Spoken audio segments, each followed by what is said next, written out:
স্যামসাংয়ের তরফ থেকে আমার S25 আলট্রাতে চলে আসলো আবার একটা নতুন আপডেট, যেটার সাইজ হচ্ছে 762.27 MB। এটা একটা ম্যাসিভ আপডেট। এখন তাহলে এই আপডেটটা আমরা ইনস্টল করে নিই, দিয়ে দেখে নিই নতুন কিছু ফিচার্স পাচ্ছি কিনা। আর স্যামসাং তো ইন্ডিয়াতে তাদের অ্যান্ড্রয়েড 15 আর One UI 7-এর আপডেট রোল আউট শুরু করে দিয়েছে।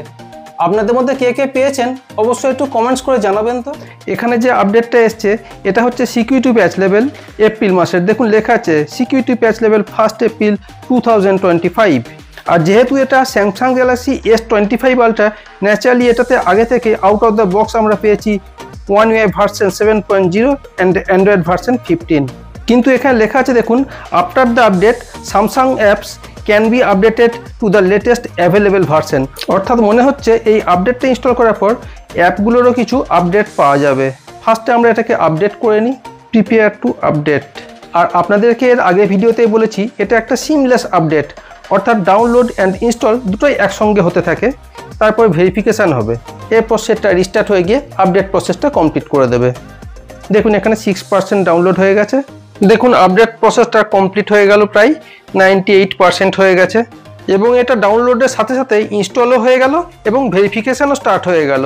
এবার তাহলে রিস্টার্ট করা যাক, তারপর আমরা দেখব নতুন কি কি ফিচার্স পাচ্ছি। সেটটা রিস্টার্ট হয়ে গেল, One UI অপটিমাইজেশান চলছে, অ্যাপসগুলো অপটিমাইজ হলো এবং সফটওয়্যার আপডেটটা কমপ্লিট হয়ে গেল। এবার দেখা যাক, no lag, no issue, fantastic. এই যে আপডেটটা পেলাম এটা আমরা পেলাম স্যামসাংয়ের তরফ থেকে, আর এর সঙ্গে গুগলের তরফ থেকেও নতুন কিছু আপডেট এসছে কিনা সেটাও একবার চেক করে নেওয়া উচিত আমাদের। এইটার জন্য আপনি সিকিউরিটি অ্যান্ড প্রাইভেসিতে যান, এখানে গিয়ে আপডেটসে ক্লিক করুন, গুগল প্লে সিস্টেম এখানে ক্লিক করুন। দেখুন এখানেও একটা আপডেট এসছে 12 MB মতো, সুতরাং এটাকেও আমরা ডাউনলোড করে নেব। দেখুন এখানে লেখা আছে your device needs to restart to complete the update, অর্থাৎ এই আপডেটটা কমপ্লিট পেতে গেলে আমাদেরকে সেটটা আবার রিস্টার্ট করতে হবে। সেই জন্য আমরা আবার রিস্টার্ট করি সেটটাকে। সেটটা রিস্টার্ট হয়ে গেল আবার, এতক্ষণে আমাদের আপডেটটা কমপ্লিট হলো। এরপর আমরা গুগল প্লে স্টোর এবং স্যামসাং অ্যাপ স্টোরেতে গিয়েও দেখে নেব যে এখানেও কিছু আপডেট এসেছে কিনা। গুগল প্লে স্টোরে যাই, এখানে দেখি নতুন কিছু আপডেট এসছে কিনা। এখানেও দেখুন অনেক আপডেট এসে গেছে আবার। আমরা এখন গ্যালাক্সি স্টোরে যাই, সেখানে গিয়ে দেখি নতুন কিছু আপডেট এসেছে কিনা। দেখুন এখানে অনেকগুলো আপডেট এসে গেছে। এর মধ্যে ইম্পর্টেন্ট দেখুন voice recorder, Samsung internet, Samsung calendar, reminder, Samsung notes. এর মধ্যে দেখুন গুড লক অ্যাপসেরও আপডেট এসে গেছে এবং তার যে প্লাগইনগুলো আছে সেইগুলোরও আপডেট এসে গেছে এখানে। এবং এই গুড লক অ্যাপসে আপডেট হওয়ার পর নতুন কি কি ফিচার্স আসছে সেগুলো দেখার জন্য পরবর্তী ভিডিওয় চোখ রাখুন, এবং আমাদের চ্যানেলটা অবশ্যই সাবস্ক্রাইব করে রাখবেন এরকম আপডেটেড নিউজ পাওয়ার জন্য। এই আপডেটটা হওয়ার আগে চার্জিং অ্যানিমেশনটা কেমন ছিল সেটা একবার দেখুন। আপডেট হওয়ার পর চার্জিং অ্যানিমেশনটা কেমন হচ্ছে সেটা একবার দেখুন। দেখুন এখানে পিল শেপেড হচ্ছে এবং একটা সুন্দর গ্রাফিক্স দেখা গেল। এবার দেখুন উপরে স্ট্যাটাস বাড়াতে লাইভ নোটিফিকেশানগুলো কেমন দেখায়।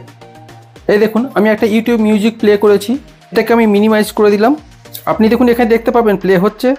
এবার এখানে ট্যাপ করুন, দেখুন এখানে ব্যাকগ্রাউন্ডে যে টাইমার চলছিল সেটাও রান হচ্ছে, একই সঙ্গে স্ট্যাগ হয়ে যাচ্ছে এই ছোট পিলটার ভিতরেই। ইভেন আপনি লক স্ক্রিনেতেও দেখুন এখানে নাও বাড়াতে দেখতে পাবেন কোন কোন প্রোগ্রাম এখানে আপনার রান হচ্ছে। দেখেছেন, দিস ইজ ভেরি ইন্টারেস্টিং। আর ওয়্যারলেস চার্জিংয়ের ক্ষেত্রে কীভাবে অ্যানিমেশনটা শো করে সেটা একবার দেখুন। এখানে ওয়্যারলেস চার্জিংটা আমি অন করে দিলাম, এরপর আমি এটাকে চার্জে বসাবো। দেখুন অ্যানিমেশনটা কীভাবে এখানে শো করে।